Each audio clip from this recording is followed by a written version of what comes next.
皆さんお疲れ様です。株分析作業員ののんびりです。本日は緊急点検です。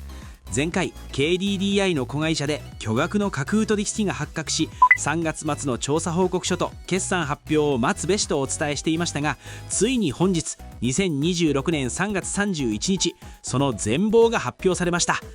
結論から言うと、金庫の穴の大きさ、被害額が確定しただけでなく、会社からもう一つの膿も出されました。経営陣の処分や今後の配当、株価への影響はどうなるのか、前回待機していた皆さん、いよいよ出動の判断を下す時が来ましたよ。本日も現場目線でしっかり点検していきます。それでは最後までご安全に。現場検証、事件の全貌と原因についてです。まずは気になっていた誰がどうしてこんなことをしたのかという現場検証の結果です。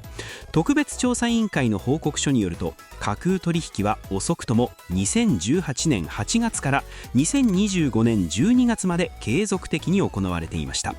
主導していたのは子会社 G プランの元従業員 A 氏です。自分が立ち上げた広告事業の赤字補填と売上目標達成のプレッシャーから架空の売上を計上し始めてしまったそうです。 KDDI グループ全体での組織ぐるみの犯罪ではないことが確認されましたが、なんとこの子会社の広告事業の売上の 99.7% が架空だったという衝撃の事実が判明しました。子会社管理の甘さ、つまり金庫の鍵の管理不足が大きな原因とされています。ダメージ査定、業績の修正ともう一つの海についてです。次にこれが会社の業績にどれくらいダメージを与えたのか、被害額の査定です。過去の業績の下振れ、23年3月から26年3月第3四半期についてです。過去の決算を修正した結果、売上高は累計で2461億円の下振れ、営業利益は累計で1508億円の下振れとなりました。前回の概算では利益マイナス830億円程度と言われていましたが、のれん、つまり会社を買収した時のブランド価値の減損などが追加され、ダメージが拡大しました。そして今回、今期の通期業績予想も下方修正されました。売上高は従来予想から2700億円下振れの6兆600億円、純利益は500億円下振れの6980億円となります。重要ポイント、新たに出てきた別の海についてです。実はこの今期の下方修正、架空取引の影響だけではありません。モバイル事業においてスマホを契約してすぐ解約してしまう短期解約者にかかった販売手数料などのコスト500億円を一気に減損損失として計上することにしました。これは今回の事件を機に将来回収できない無駄な経費、つまり過去の不良資産もこの際まとめてきれいにしておこうという会社側の生み出し作業です。これだけの穴を開けてしまったことに対し、会社はどうけじめをつけたのでしょうか。経営陣の処分についてです。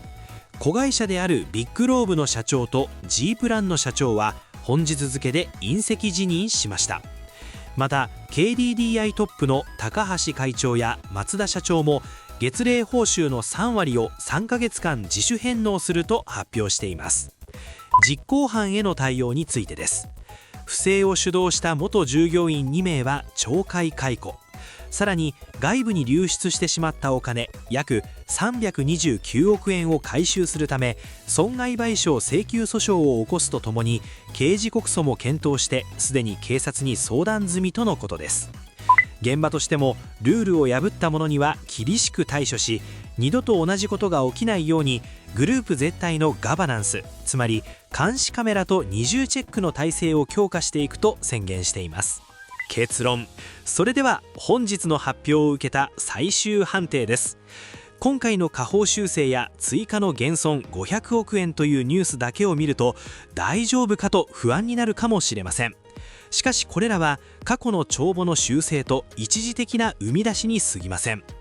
KDDI が持つ通信や金融といった本業のキャッシュフロー、つまり現金を稼ぎ出す力には全く影響がないと会社も明言しています。実際業績を修正しても今期の営業利益は1兆900億円と前期と比べてしっかり増益をキープする見通しです。つまり会社の頑丈な基礎工事、本業の稼ぐ力は全く揺らいでいません。